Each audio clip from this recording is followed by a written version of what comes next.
Strange substance found by a Southwest Arkansas man be part of a government test? Well, that's the question at the heart of a phenomenon called chemtrails, now getting widespread attention. Well, they say the government is dumping chemicals on us to control or manipulate the weather. And they say the unusual-looking jet trails in the sky are actually chemical-laden chemtrails. People say the government is up there in airplanes spraying all kinds of chemicals to change or manipulate the weather, leaving what you see there, and they call that a chemtrail.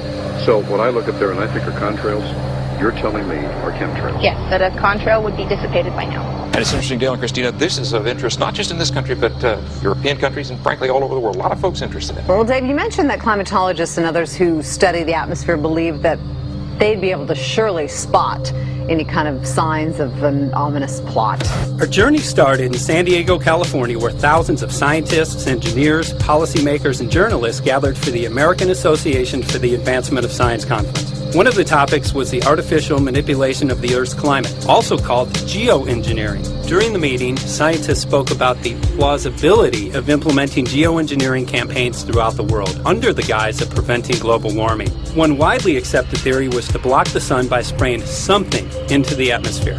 When they were asked about existing aerosol programs, they stated clearly that no such programs have ever been implemented. But strangely, these proposals sounded exactly like what people around the world are claiming is already happening.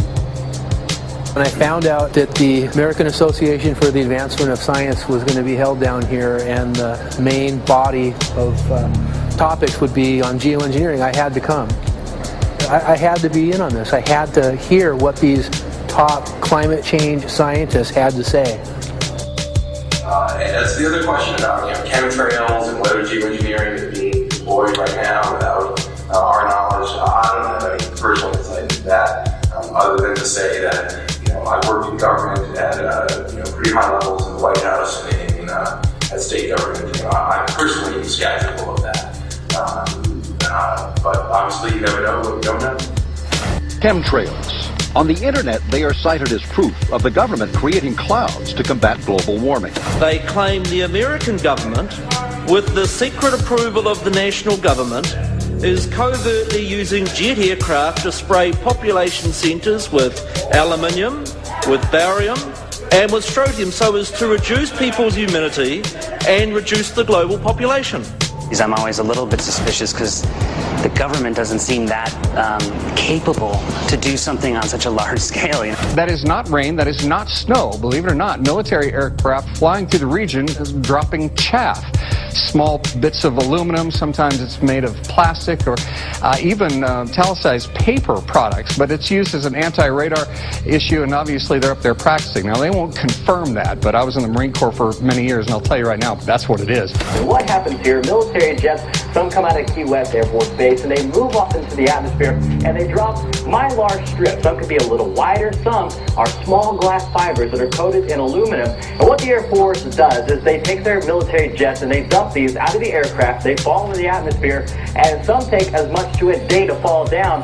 This is inevitably military or something going on. The government, the Air Force, you see this kind of a pattern like this, you can rest assured there's something going on. They're actually little bitty magnetic and little bitty strips of, whether it's aluminum. Well, it's a nuisance to you and I to determine what's real and what's not, but it looks like it is a life-saving operation there for the military.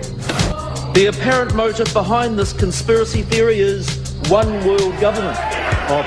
Order, I cannot hear. Mr. Speaker, I want to assure the House that both my ministry and my colleague, the Minister of Health, who have received correspondence on this issue, that this conspiracy theory does not have an iota of truth, and that the trails observed from aircraft simply come from jet engines. Question number 9 of order. And I think what an appalling example it is of the new Foreign Affairs spokesperson for the Labour Party that she's spreading conspiracy theories about the United States government. The House has heard sufficient.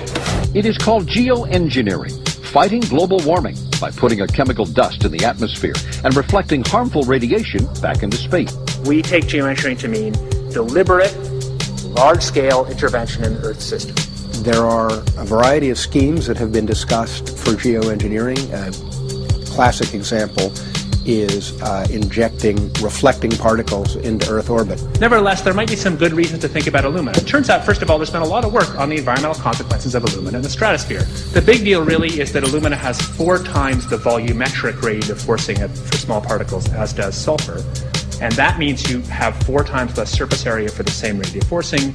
And this is a much bigger deal. You'd have roughly 16 times less the coagulation rate. And that's the thing that really drives removal. So you could get away, we think, with much smaller mass fluxes. So that's why we see things like in the used aircraft patent from '89, they talk about aluminum.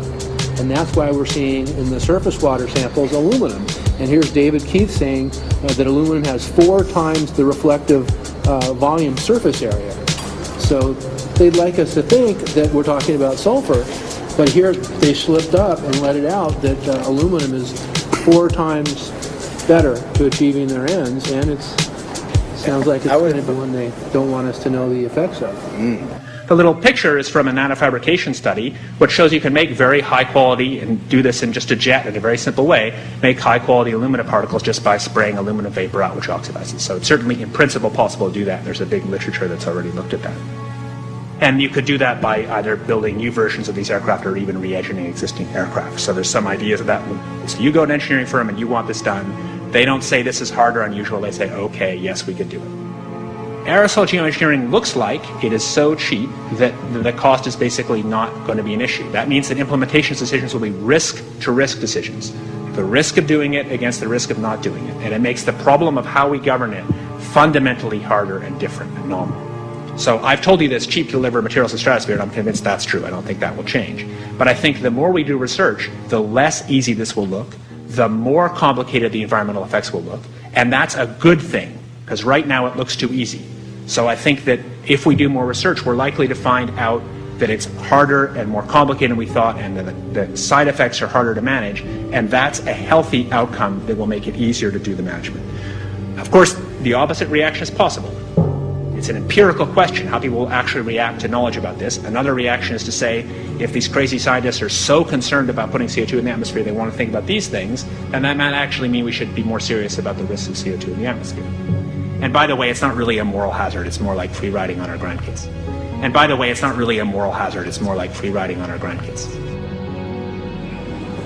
Numerous air quality studies, including from CARB, California Air Quality Resource Board, have named submicron-sized particulates as being particularly harmful for human respiration. Through all the discussions today, I have not heard any mention of this fallout, and has this been studied, and also the effects of a highly reactive metal like aluminum on toxifying soils and waters?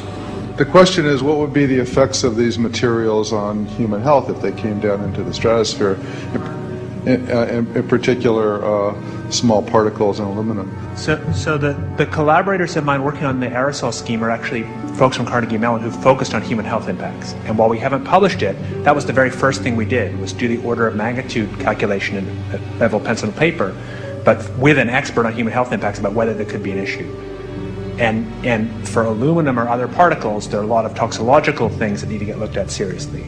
But if you're just thinking about the sheer number of particles and the human health impact of small particles, the answer is, well, we haven't published it. That was the first thing we looked at with some of the leading experts who do epidemiological research on human health impacts, and it's not even close to being an issue. Clarify, so 10 megatons of aluminum dumped into the atmosphere would have no human health impact. So let me be more careful here.